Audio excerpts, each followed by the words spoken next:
what it was. Y'all know who it is. And y'all tuned in with Priceless Knowledge of Self. And this right here, it's going to be a little something different. And say, I hope everybody feeling good. And, you know, if you fuck around, I hope you got something twisted up because we're going to take a dive down the rabbit hole today. Yeah. I don't know if everybody's seen the question that I asked earlier this week, both here on YouTube and in my Facebook group about psychedelics. But we finna go there.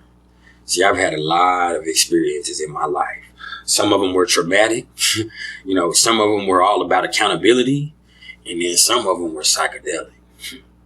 And when you're having psychedelic experiences, some of them are going to be frightening. Some of them are going to be crazy and, you know, some shit you just can't put your finger on.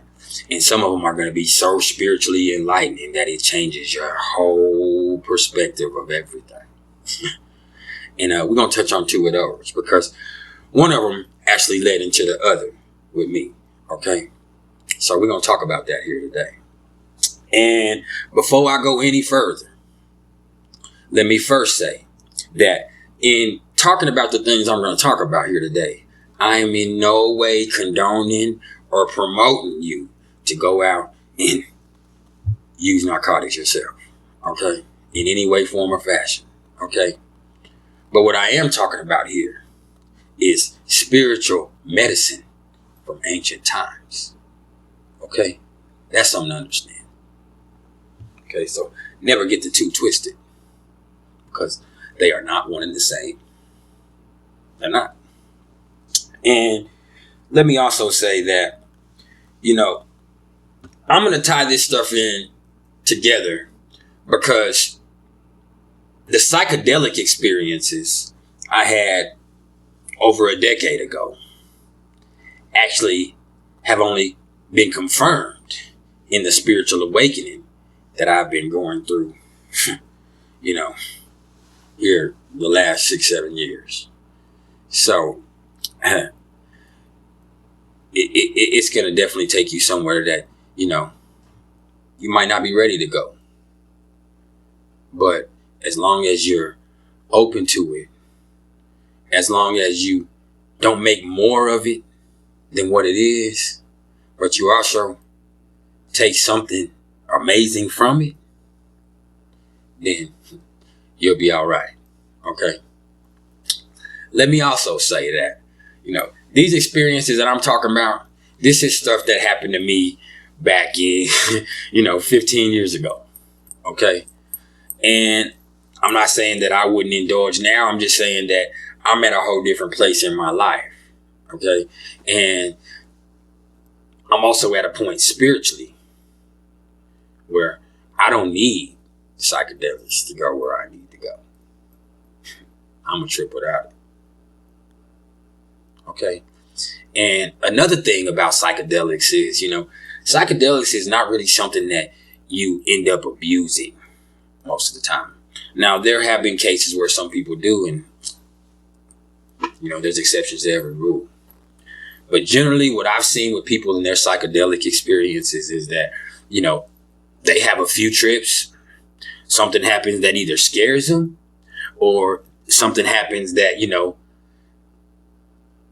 takes them where they wanted to go and answers enough questions for them to where they feel like they don't need to fool with it anymore. They just get to a point where, okay, I understand now.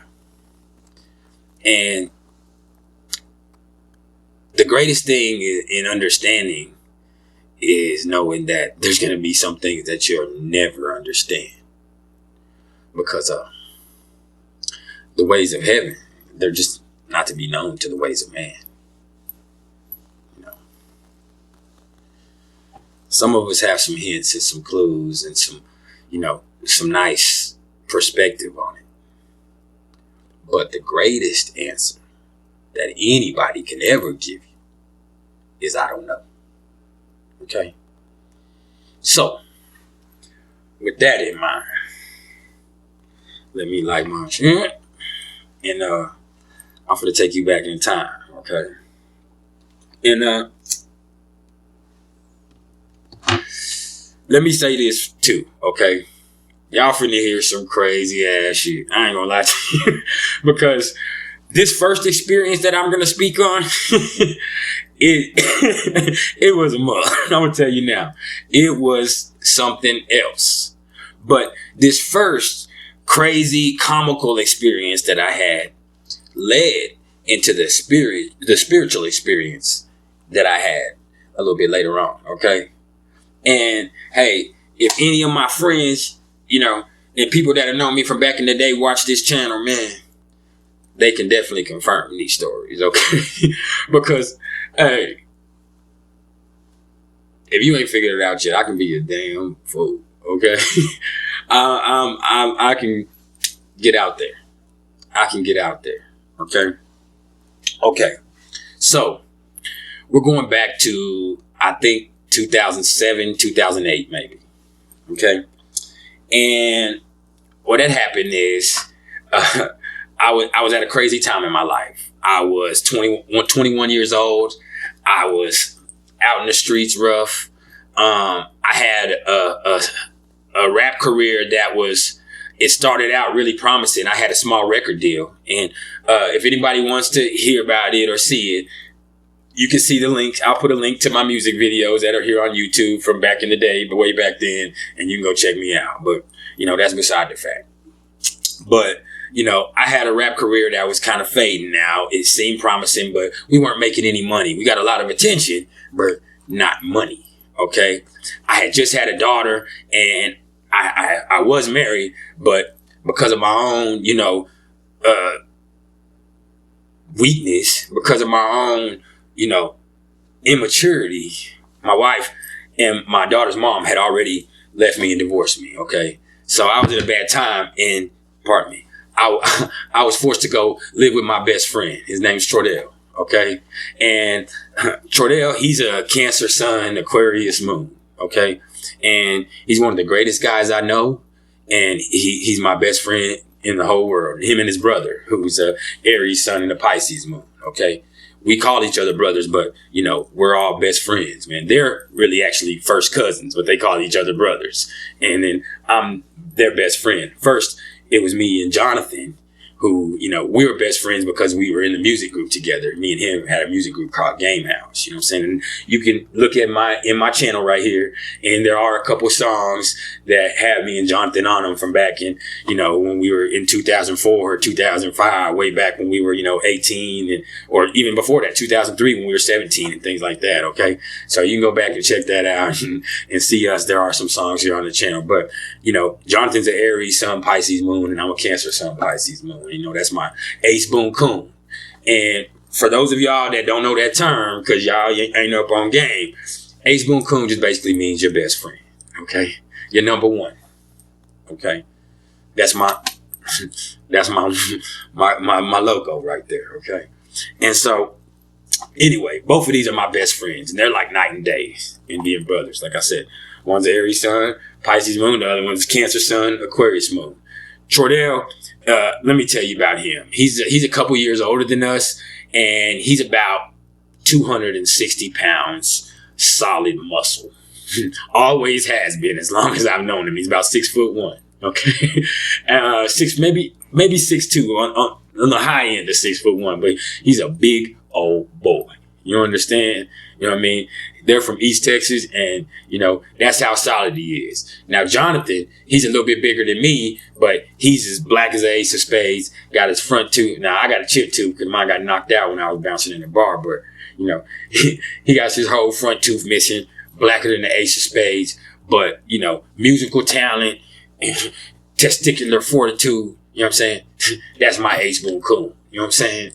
Me and him, ain't nothing else. We get up in the morning since we were 14 years old and go find each other. Okay? But, that's beside this facts. You know what I'm saying? Hey, man, free Jonathan, man. Free my nigga Fame, man. Trordell now. Anyway, I was forced to go live with him because, I really didn't have any other choice. My wife had put me out. And I was just at a point where I was fucking up in life. That's just keeping it real, man.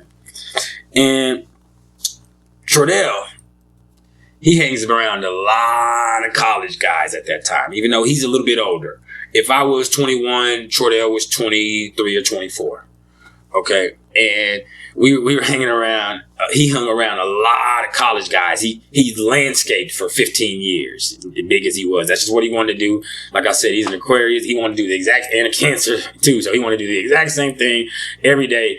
He hangs out with his friends. He don't really like, feelings personal, but he loves everybody and he'll do anything for anybody. And he's like the mother of all his friends. If you don't have anywhere to go, you can go to Trordell's house. And all you gotta do is, hey, tell him I know Roderick or Superman, and he's gonna let you in. Okay. And so I'm living with Trordell, and he lives a party lifestyle. He works all day and he lives a party lifestyle. Me, I was still in the streets. I was hustling, and I was also going to the studio all the time rapping. Okay. And so this one night, he's like, hey, let's go over to this party at ACU, at Abilene Christian University there in Texas. And I didn't have anything else to do. And, me being the Lothario that I am, I'm like, it's going to be some ladies there. Let's go. So he was like, well, I don't know if it's going to be a lot of girls there, but it's going to be that type of party. I'm like, man, we're going to ACU to be some girls somewhere around there. You know what I'm saying? I ain't trying to go to no sausage fest, but let's go. So we dip out. We go to the party. As soon as I get there, man, it's definitely a different type of party. It's not any music playing, really. There is some playing, but it's not loud. There's nobody dancing. They're all sitting around on couches kind of, zoned out, waiting on something, kind of just chilling, smoking weed. And I get there, and there's a computer right there and a desk chair sitting right there, and I sit in the chair. Okay. And when I sit in the chair, I'm just chilling, man. And then this guy walks in. He has some glasses on. He has a backpack on. You know what I'm saying? He's a little bitty short white guy with curly long hair, college kid, skater looking dude. And his name is Luke Heisey. And when he comes in, everybody's like, oh, Luke Heisey's here. Luke Heisey's here. I'm over there just in the cut chilling because this is not really my scene. You know what I'm saying? I'm there for the ladies, I'm a hood cat. You know what I'm saying? But I understand it. I'm biracial. I can be around everybody. It doesn't matter anyway. I love everybody. Like I said, I'm a Cancer, Sun, Pisces, Moon. I'm just laid back in the cut. That's my style. You know what I'm saying? So I'm over there chilling. Luke Heisey pulls out a big old gallon size of some that looks crazy, man. I'm like, what is that?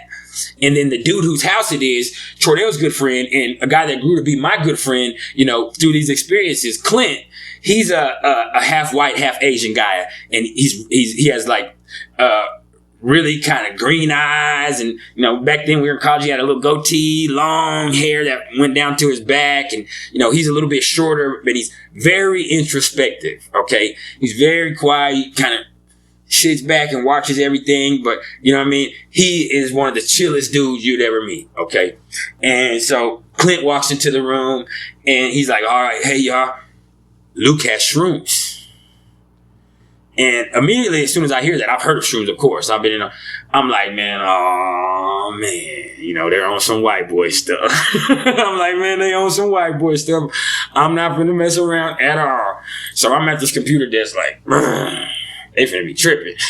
And I've never been around anybody, but, this is not my thing. And so they go to passing them out. And everybody, as soon as he pulls out that backpack, he had a gallon-sized bag.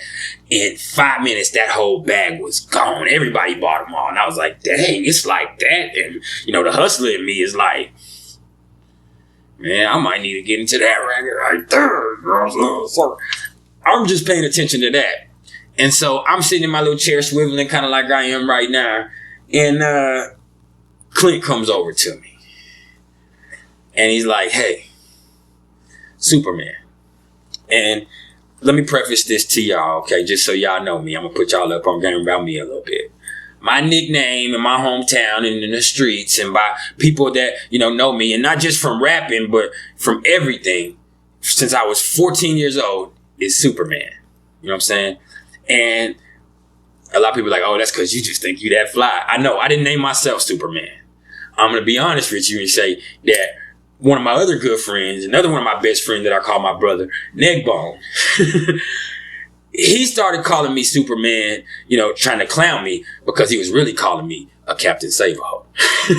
He was calling me a Captain Saberho because, I was always want to be every girl's boyfriend when I didn't have to be. You know what I'm saying? I could just mess around with the girls when we were in high school, but I wanted to be their boyfriend. So I'd be in a whole bunch of trouble because have 6, 7 relationships going all at once. And hiding from, and think I'm slick, but really ain't nothing, man. And oh, God bless my immature soul, okay? And ladies gotta give me a break because I'm not him anymore, okay? Just not him.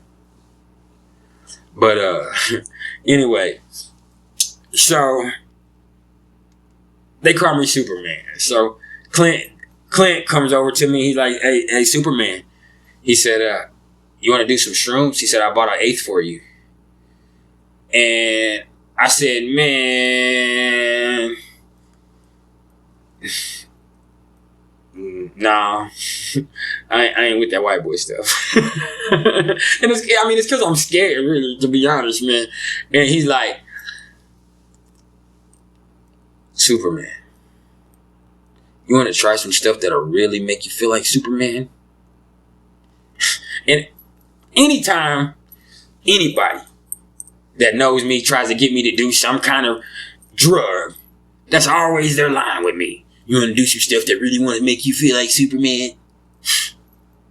Well, yes, I do. So, hey, man, I take it from him, man. He gives me an 1/8 of shrooms in a bag, man. And I look at it, and it looks gross. They have gold caps, and they're dried up. I mean, bright gold caps, and they're dried up. And an 1/8 is a lot, especially for your first time. Anybody's going to tell you this, but we're going to get to the rest in a second. So I'm looking at it, and there's a whole bunch of little caps, and then there's one big cap, like that big in that mug. You know what I'm saying? So I say, but there was more in volume in the little cap. So I say there was probably that one cap was like 1 gram, and then or 1.5, and then the other one was 2 or 2.5. Okay, the little bits. And so he was like, "Here, do it, man." He went and got me a beer. He's like, "I want to see you eat it." And he's like, "Bro, I promise you'll be all right, man." And I'm like, man, but I ain't no bitch. And I do want to feel like Superman. So, hey, what I do is I grab the bag, and when he's not kind of paying attention, I pull that big cap out because I ain't gonna eat all of these. I don't want to die in here. That's what I'm thinking. I'm going to do it because that's always my strategy when I try something. I'm going to do a little bit, and then if I ain't dead in about 30, 45 minutes, I'll do the rest. Okay? So I take the big cap out, wrap it up in a little piece of plastic, and stick it in the little pocket of my jeans. And then I eat the rest. Drink a beer. Eat that shit right up. It's nasty. I mean nasty.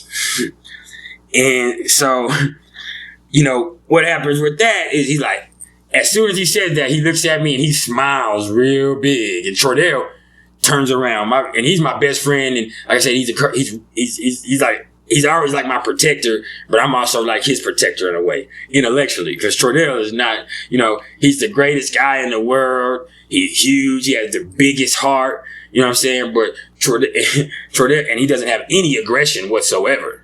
But Trordell ain't got no common sense. But as soon as he saw that, he kind of watched it. He turned around, or somebody laughing and pointing at me, and he said, "Clint, why did you do that?" And Clint was like, "Oh, chill, man. It's gonna be all right. It's gonna be all right. It's gonna be all right. He'll be all right." And so I'm like, man, am I gonna be all right?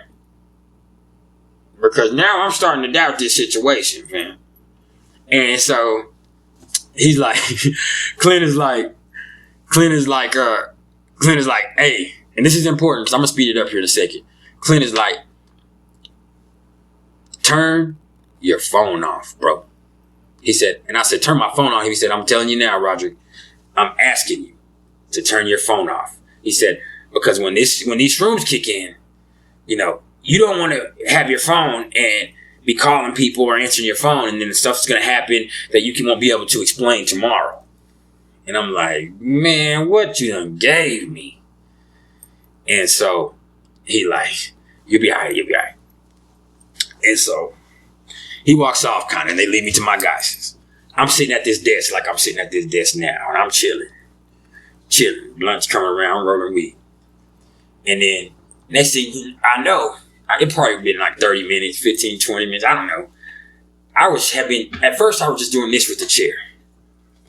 But next thing you know, I'm sliding across the whole room like that in my chair. And then I'm sliding back, making that sound too when I go like a little kid going, shoo, in front of all these people in this room. And I'm going back and forth going, shoo. And then I'm, shoo. And then it's at that point that Clint's like, oh, we done gave him the ooh-wee. And they see me and I'm laughing and I'm like, what? You know, so I get up and I go outside. I'm like, man, I feel crazy. And as soon as I come outside, here come Clint and Troy. I guess their shrooms are kicking in too, or they're about to. And they say, hey, he said, let's go to y'all's apartment. It's just him and Troy there. He said, let's go to y'all's apartment because we want to play Dragon Ball Z on the PlayStation while we're tripping, bro. Like, that'll be crazy, huh? And I'm like, because at this point, like, I'm having sensory overload. Like, I'm like, whoa, like, just everything at this point. I can't explain the first feeling because I'm not quite peaking yet because it's the music that kicked the peaking in, okay? And so we about to take a ride, man. And so what ends up happening is we get in the car. And when we get in the car, Clint puts on Lil Wayne. Now, back in around 2006, 2007, there's a rapper that he's passed on now, R.I.P., Shawty Low. He had a song called They Know. And there's a song called the They Know remix that has everybody on it. Ludacris, Lil Wayne, T.I., everybody. And I am a connoisseur of rap music besides being, you know, quite a gifted artist myself. And so what ends up happening is, pardon me, I'm trying to find, there it is. What ends up happening is we're listening to that Shawty Low, They Know. And it, you know, so Shawty Low, I get paper. You know what I'm saying? That's the song. But in the song, Lil Wayne, there's a line that goes, like a white person with blue veins, all my kicks fly like Liu Kang. Talking about Liu Kang from Mortal Kombat. And I thought that was the flyest thing I had ever heard in my life. I'm telling you. Like a white person with blue veins, all my kicks fly like Liu Kang. And so I keep rewinding it. And they're just trying to get to the house. Clint's focused on driving because he's starting to trip. Tordell, he's looking out the window in his zone, wherever he's at in Aquarius world. Never no telling where the fuck that is in Uranus land. But I'm in the middle and I'm on that music and I keep rewinding that part. And so here's the thing. Understand this. I have black Dickie pants on. Somewhere in the 15-minute trip from ACU to our apartment, me listening to that line over and over, I went from loving that line, you know, about Liu Kang to actually thinking I was Liu Kang. So we pull up to my apartments and I don't know when it happened, but as soon as we hop out the car, my shoes are off. I done took my shirt off. Understand, I'm not big like I am now. I weigh like 200 pounds now. I weigh maybe 145 pounds soaking wet with rain boots on me. Okay? But we pull up at the house. We jump out. We jump out. My dickies is rolled up around my ankles. My shoes is off. And I'm Liu Kang. And here's some crazy thing that's going on. Because I just remembered this that was going on that night. My friend reminded me of it. We were talking about this experience. He said, we pull up and there's some white guys at our apartments that are up there trying to fight some black guys about these black guys doing something, spitting on their sister or something. But they're down there and they're screaming, oh, come outside, motherfucker. You know, bring him out here. We can kick his ass. And the dude they're asking for, his name is Pizza. Not pizza, but pizza. But I'm on shrooms. So I heard pizza. So I start, Luke Kane is tripping. Everywhere I go, at first I wasn't even talking English. I was talking Mandarin. So I get out and as soon as I see that, I'm like, oh, I'm like, there's the white boy. The white boys are over there. And I'm like, we jump out the car and I tell my friends, I'm like, y'all go. Just go. And they're like, what? And I'm thinking I'm Luke Kane, that I'm telling my friends to just go, that I'm finna go fight all these guys by myself. Because I'm Luke Kane. And all my kicks fly. And so, y'all get out of here. And so, in telling them that, they dip out. They dip out. And in them dipping out, I get ready to go around those white guys. And I get right up to them. And as soon as I get up to them, I feel about this big. I feel about this big, man. I'm terrified. And all I can think is, where's Troydell? Because I know he's big. And I'm just thinking, where is Troydell? So I walked through those white guys so quietly that they weren't looking for me anyway. They were looking for pizza. In my head. And so shit transverse. As soon as I come through the entranceway to our apartments, there's like a rock wall right before we get to our part of the apartments. And when I come around that corner, there's Clint staring at the rock wall. I see him staring at it, and he's pulling on his goatee. He's staring at the rock wall.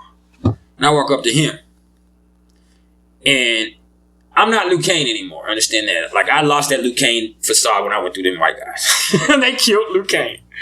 And I'm looking at him, but I'm actually, at this time, actually regressing back into 4-year-old me, whether people realize it or not, which is even worse. So I see Clint. Clint's up there. He's looking at the wall. I say, what are you doing? And he says, that is art. And I said, oh, hell no. So I run upstairs. I get upstairs about, I don't know, a minute after me. I guess I made Clint snap out of it. He comes walking in the door. Him and Troydell, they are focused on playing Dragon Ball Z on PlayStation. So what do? They get down, they start playing Dragon Ball Z on PlayStation. And while they're playing Dragon Ball Z on PlayStation, I have turned into a 4-year-old. I'm bouncing off the walls. I'm laughing. I'm crying. I'm snot running down my nose. I'm jumping off of shit. I'm making animals. I don't even remember the shit I was doing, but it was crazy. At one point, I squeezed so hard. I was laughing so hard, and I squeezed so hard that tears shot out of my tear ducts. No, not just, made it squirt out like, and when I did that, I remember Clint looking at me in my eye and going, do that again. And I was like, I was scared that happened. Like, what the and so I'm all over the place. And while this is going on, we'll get to the end of this one. My phone rings. Now, they had told me to cut my phone off. They told me to cut my phone off. And so when my phone rings, I'm like, man, what it is? What is this? So in seeing what's going on with the phone, I answer the phone. And it's my girl at the time. What are you doing? And I know now that it was a television, but at that point in time, I thought I heard a dude. And I lost my shit. Oh, you got a dude over there? And I started saying, I'm going to kill you. I'm going to come over there and I'm going to kill both of y'all. I'll blow the house up. I'll blow the spot up. I'll do this. And I'm talking, and then I hang up on her and I just bust out laughing. Troydell and Clint are sitting there staring at me like this. After I look, I'm like, what? And they're like, bro, we told you to turn the phone off.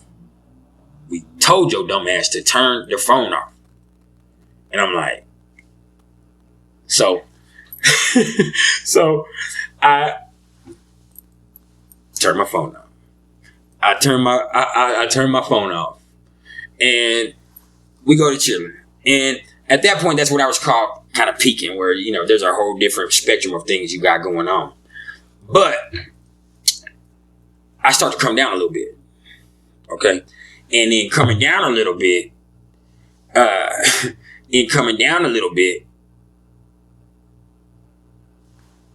I kind of come to my senses a little bit, but I'm still high as hell. High as hell. And so I call my girl. I'm like, hey, come get me, baby.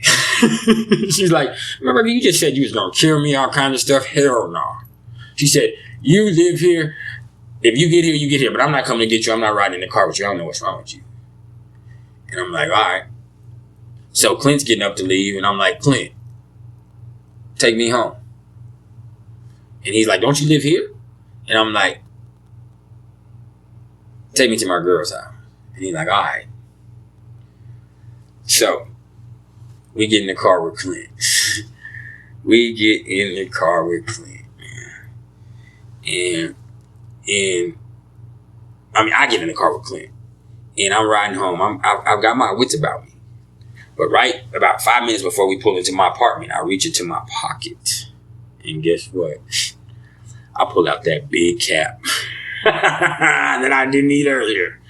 And without nobody looking, I just ate it up.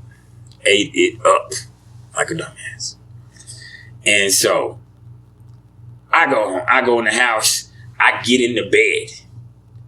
And as I get in the bed, I lay there. I start tripping harder than I was even tripping before. And I'm over there playing peekaboo with the goddamn covers. Peekaboo. My understanding, my girl is right beside me with her back turned me in the bed, asleep. And then here's where things took the turn for the worse, man. I get that urge. And instead of turning over and having wild monkey sex with my lady, what do? I get up, grab a porno at that time. There were still DVDs. Put it in the DVD player, put it in. And now, right there on the TV, there's a porn playing on the bed. And guess what I'm doing? I done regressed into a goddamn Neanderthal. I'm sitting Indian style on the edge of the bed, jerking that thing. All the while I'm growling and talking to the TV. I'm in the TV. You know what I'm saying? I was in that. You know what I'm saying? And I'm sitting there, like I said, Indian style, two-handed. And, I don't even remember what happened, how long I was doing that or what happened after that with this story. But what ended up happening was, I guess I ended up passing out. I woke up the next morning. Every bit of property of mine that I had at that little girl's house was packed and by the door. And when I looked at her, I said, what's wrong, baby? What is that my stuff? And she said, what the fuck were you on last night? Was that crack? I said, no, that wasn't crack. That was, and she was like, are you going to do that again? And I said, no, but I was. And so, fast forward. Now we're going to talk about the spiritual experience I had, because that experience led to this.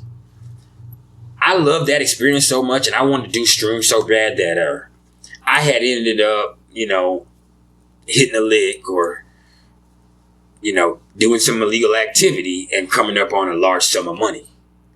And so I hit Clint up, and I'm like, I want to get a lot of shrooms. Plus, I'm thinking in my head, I saw that dude come back with that bag full of shrooms. This whole, did I say duffel bag earlier? This whole gallon-sized baggie full of shrooms, and get rid of it in 5 minutes. That fast.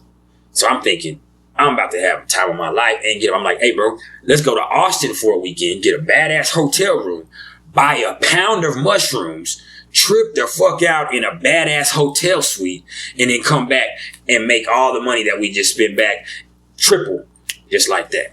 That's what I'm thinking. And he's like, all right, man, I'm with it. He's like, I do know where to get it. I know where to get the shrooms. I'll holler at Luke Heisey. And he's like, he calls me. He says, hey, Luke Heisey is in Austin. So Austin's like a 2-hour drive from where we live, 2.5 hours. He's like, Luke Heisey's in Austin, so we can get the shrooms. It's going down. So I got like $3,000 on me. Okay, which I didn't need all of that at all, because shrooms are actually quite inexpensive in bulk. Okay, and so we go to Austin. As soon as we get to Austin, it's nighttime. We go straight to the shroom guy's house. Okay, we go straight to the shroom guy's house. We get the shrooms. We go drop them back off at our hotel, which was a Omni, or it might have been an Ambassador Suites. I don't know, but it was a nice hotel suite. And then we went to 6th Street. We partied all night. We drank, and then later that night, I had a friend named Courtney that had been my friend for a long time, a female friend that was coming to see me. Okay, and this was actually going to be our first time meeting in person, and we had been talking on the phone, and we had met through MySpace and on the internet for, years already at this point, or maybe 3 or 4 years at that point. And this was our first, I was in her city. We were going to meet in person. It was awesome. Okay. And, Courtney's a different person, man. She was an Aries sun. She's a 6'2" chick, but, I'm talking about Amazon. You feel me? But, that's beside the fact. But she shows up. She comes to our room. As soon as we get to the room, I want to do the shrooms so bad. I get the shrooms out. And I pull out. I get, and understand this is a pound of mushrooms. So the size, some of the caps and stems are this big in there.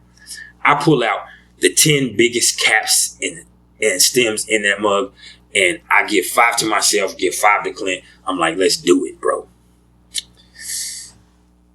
This is probably, once that we looked at back in perspective, because we didn't weigh it out, I'd say this was probably, each one of us did 7 to 10 grams of mushrooms. And so, I'm talking about beautiful gold caps, psilocybin, okay? And so, we do it. We both eat them all. He sits on the couch, or no, a little chair, recliner, and he's just sitting there watching TV, looking at the TV, playing with his beard. I'm sitting right next to Courtney on the couch, and I'm kind of leaning against her shoulder. And then, when this shit kicked in, it was something totally different, because you see, I had already been drinking. And so I was already kind of sedated. So I was falling asleep kind of, and then trancing. So as soon as it hit, I closed my eyes. It's so intense. I closed my eyes because as soon as I felt, that all those shrooms I ate hit, like it started to come on a little bit. I started feeling a little thing, but when it came on intense, like it was something else, man. Like 1 second, I was like, man, I think I'm starting to feel it. And the next minute, like everything was so amplified in that room that it was too much. And I put my hands like this. And as soon as I put my hands like this, I started seeing terrifying things. You know what I'm saying? I started seeing my mom's dead body. I started seeing, wolfish creatures, wendigos maybe. You know what I'm saying? I started seeing what people would term to as skinwalkers. You know what I'm saying? With my eyes closed, I see them.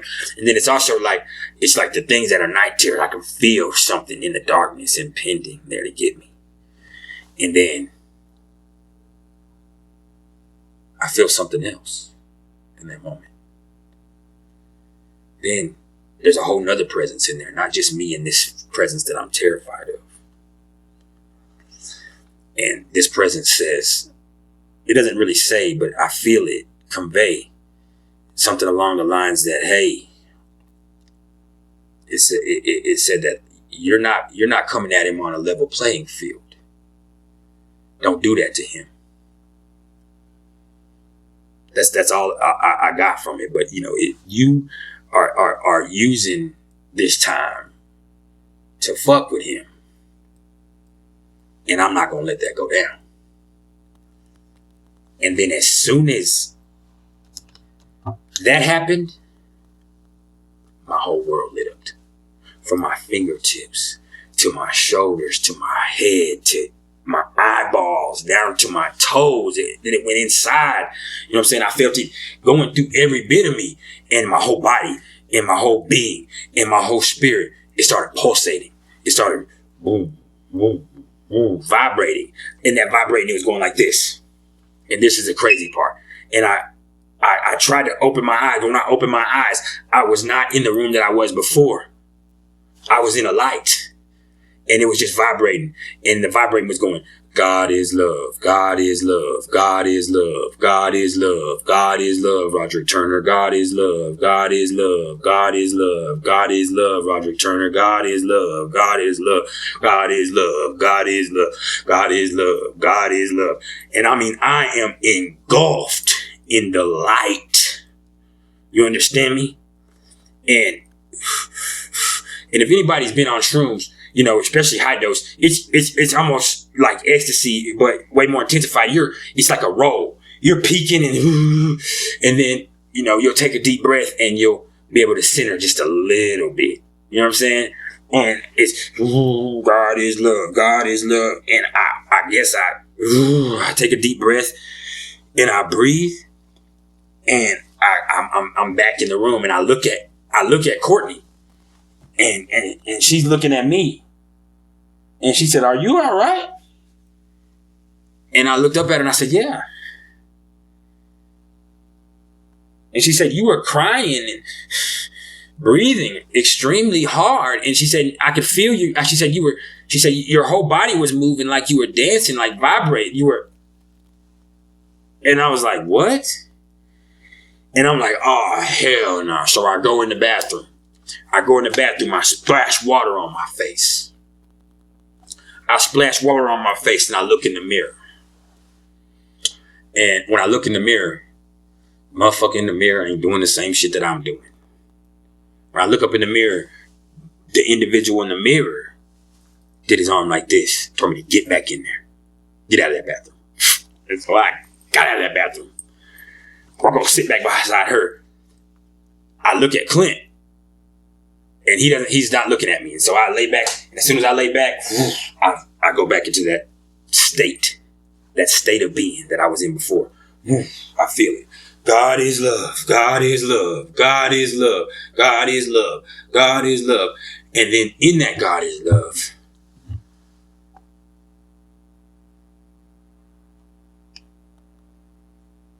I realized that I wasn't Roderick. You know, I was God is love. That was me. There was not something doing that to me. This was me doing that. And God is love. And you're love and you're God because God is love. At the end of the day. And I'm pumping. And God is love. God is love. And then I snap out of it and I look at Clint.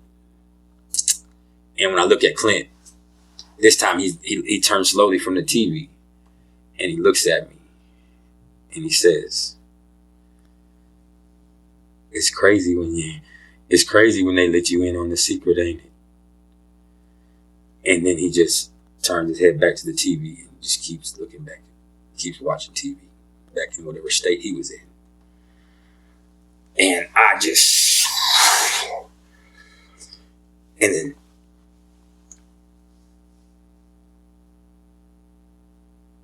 I went into this state again. And this time, God is love. I closed my eyes again, I guess. And God is love. God is love. God is love. God is love. God is, and I'm a part of this. Understand that it's not something that, you know what I mean? My whole being is God is love at that point in time. And then, so that happened for the rest of the night. life went on. I ended up going to prison after that. Nothing really more eventful happened that night with that trip. But that was always in the back of my mind. Now, let's fast forward years on down the line. Now, I've been to prison. We're talking about this past couple of years. And in the process of spiritual awakening that I'm going through, and me being, being made aware of my gifts, some interesting things have happened. I'm sitting at my kitchen table here on Christmas Eve, this past Christmas Eve, at about exactly 3 o'clock in the morning. And then I feel the back of my, this back here. If it's your pineal gland, whatever it is, it starts, there's a sensation on it. It starts humming basically. And I'm like, whoa. And I feel it everywhere. It's like chills down my spine, my whole being. And as soon as I feel that, I close my eyes like, whoa. And when I close my eyes, God is love. God is love. And I'm not on nothing. I'm completely sober. God is love. God is love. God is love. God is love. God is love. And I close my eyes. And when I close my eyes, as soon as I close my eyes, I feel this presence in the room. And when I feel the presence, I know that presence. And I'm not going to speak on who it is because it doesn't matter. Or who they were, because that doesn't matter. But this entity was here with me, and it's always been here with me, and basically just God is, after that, through that God is love, through that hum, that's when I realized someone call it a portal, that's the gateway. That's the veil being lifted from me, is when I feel that God is love. And then I had a real conversation, a spiritual conversation with someone or something that I love dearly that's no longer on this plane of existence. Some would say I'm crazy, but I wouldn't know nothing then. I wouldn't know nothing then. Understand? So, with that in mind,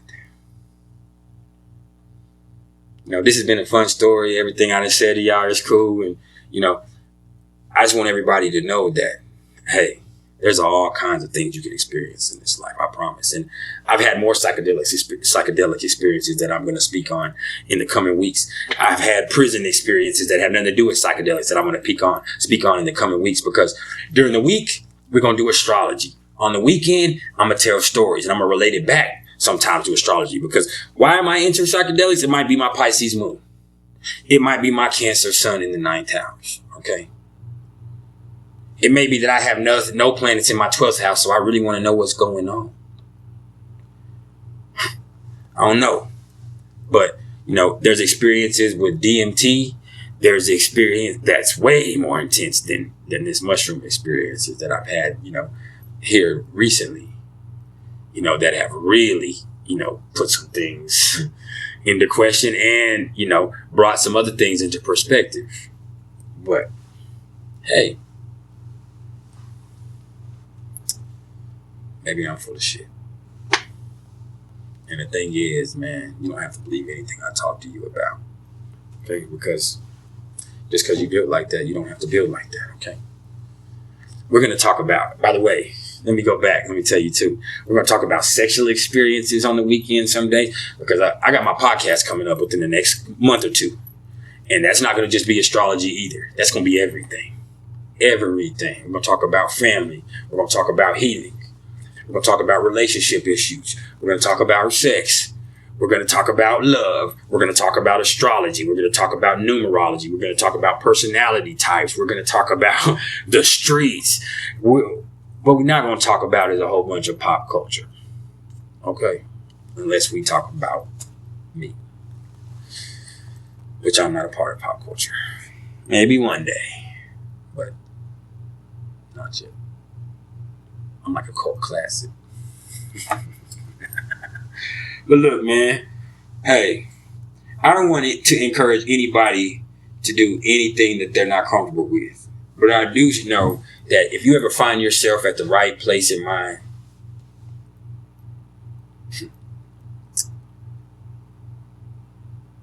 there's some spiritual experience to be had that, you know, will answer a lot of questions for you, but also bring around a lot more questions, okay? But you have to know if you can handle it. I can handle it. I've had some terrifying experiences too, best believe, but I can handle it. I can handle it. But anyway, look, man, it's been some priceless knowledge itself. I hope everybody enjoyed this story. Hey, just been a little fun, man. I'll catch y'all later on. Y'all keep it cracking.